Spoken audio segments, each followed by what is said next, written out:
I am a city employee, work for the city of Hoover, title is City Forester. I was hired by Hoover in 1998. During the Mayor Barbara McCullum era, around 2004, Moss Rock kind of came online. The original 250 acres was purchased, and we were conceiving ideas of how to manage it and keep the park. And she asked that I oversee those operations.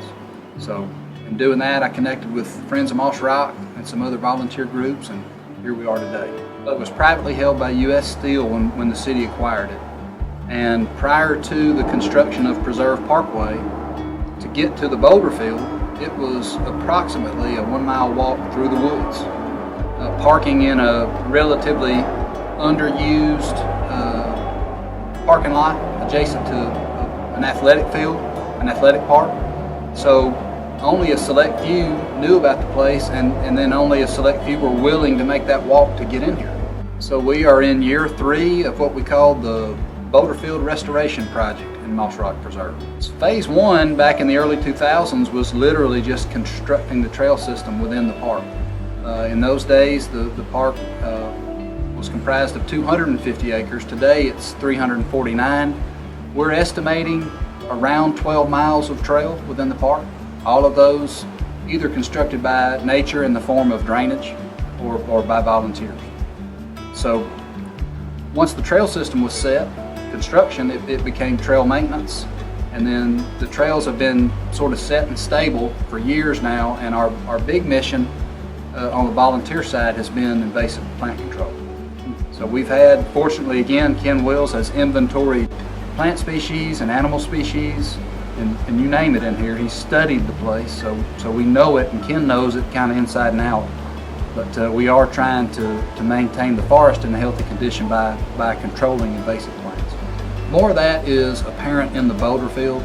Probably 99% of those 10,000 plus visitors we see come right here in this 4-acre space.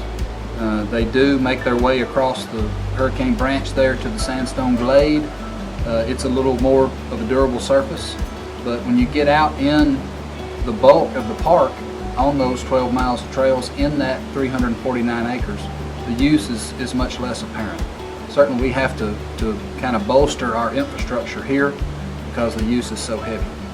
The boulder field restoration has primarily been a function of the Access Fund, a function of the American Conservation Experience in the city.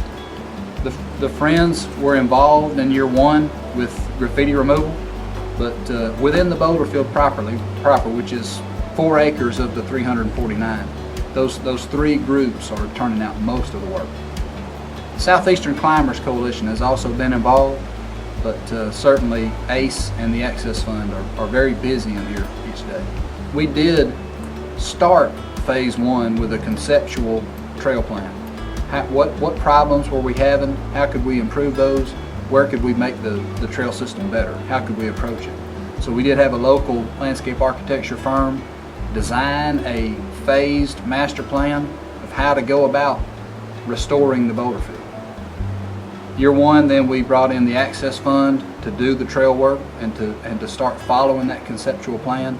Year 2 is when ACE joined the Access Fund to do their work, and here we are year 3, phase 3, the same 2 crews, ACE and the Access Fund, doing the trail work.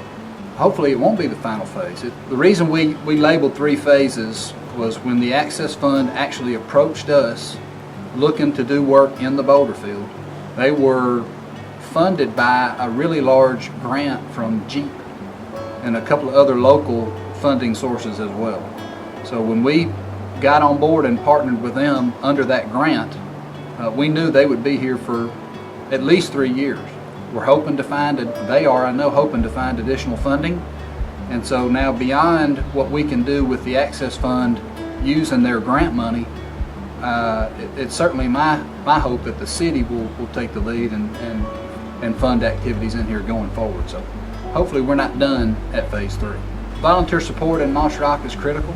Anyone can do something as simple as, when they visit on their own, pick up trash when they leave as they go. Certainly pack out what they pack in. But I imagine the park will be dependent on volunteer maintenance for the foreseeable future. Moss Rock is not 100% run by volunteers, but it certainly has heavy volunteer support. The city, I'm sure, values that more than anyone will ever know. And the fact that the park is so heavily supported by volunteers means it just has a lot of love. It's a great place. And that says a lot about just the place itself. It's worth someone giving of their time freely, during the day. Healthy forests are critical. So it's infrastructure. It's not just aesthetics. It's not just beautification. Those benefits of trees and plants are real. And healthy forests perform a whole lot of functions in the form of infrastructure for any city. My hope is that it will always be a local municipal park. I hope everyone that's ever volunteered here knows how much the city appreciates their support. We would always welcome that and encourage that. And the city right now, the current administration has been really big on input via social media. So they like to hear comments from residents about what the city does right and certainly what we do wrong. And so making your opinions or providing input to the city on what you think about Moss Rock, why it's important to you, I'm sure folks at City Hall would love to hear that.